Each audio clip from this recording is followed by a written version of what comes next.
या रसूल अल्लाह वसल्लम अलैका या हबीब अल्लाह। दोस्तों यार महीने दिल भर दस्तगीर यारी शरीफ थी और अज यारी शरीफ में हजरत इमाम हुसैन अली मकाम जो जिक्र सुनियो तो सुभान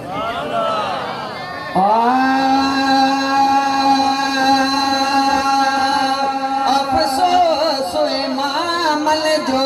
तू करे अखर ने मानी रवाए दिसो अफसोस इमाम जो तू करे अखर ने मानी रवाए ओ गम दुनिया जा थई खोड़ मिलिया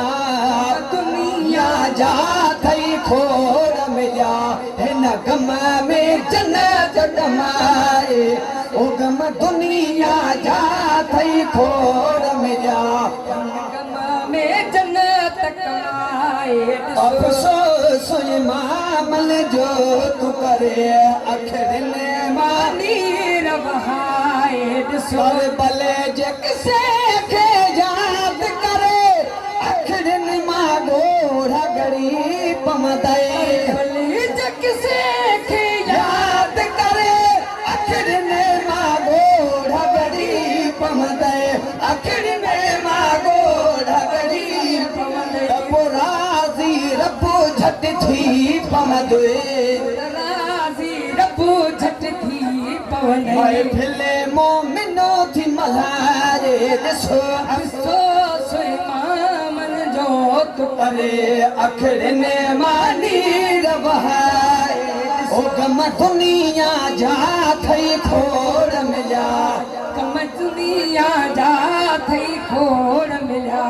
इन गम में जन्नत कमाए ॾिसो होबदार हुसैनी पर जी तू कर यार जिक्र तो शहीदन जो दार हुसैनी पर जी तू कर यार जिक्र तो शहीदन जो कर यार जिक्र तो शहीदन जो बलवारन पागल प्यारन बलवारन पाकन प्यारन सैयदन खे सारा है ॾिसो अफ़सोस इमाम जो तू करे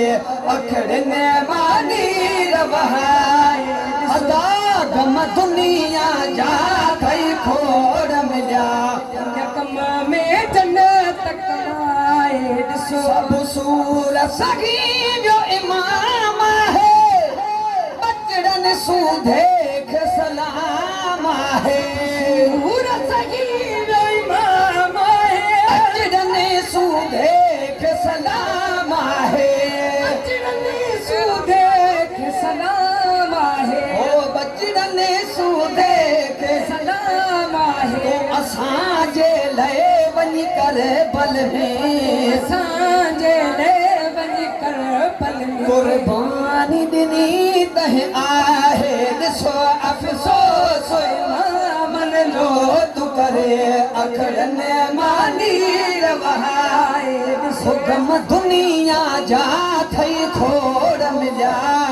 दुनिया जा थई खोड़ मिलिया हिन गम में जन्नत कमाए ॾिसो एहसान असां सभिनी ते हाथ मथे खणी चओ सुभान अल्लाह सानू असां सभिनी ते दरे जे बचड़े हुसैन जो दरे जे बचड़े हुसैन जो हक आहे असां ते उन जो सदा आहे असां ते उन जो सदा हर को पियो थो गुण ॻाए ॾिसो अफ़सोस इमाम जो तू करे नीर बहाए ॾिसो अली हसन तू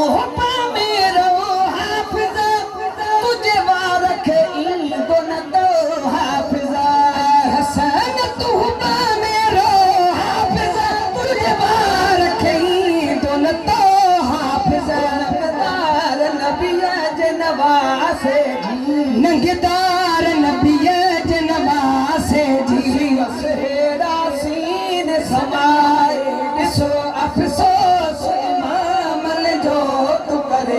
अखिड़ने मानी रवाए उसम दुनिया जा थई खोड़ मिलिया दुनिया जा थई खोड़ मिलिया गमा में जन्नत कमाए अफ़सोस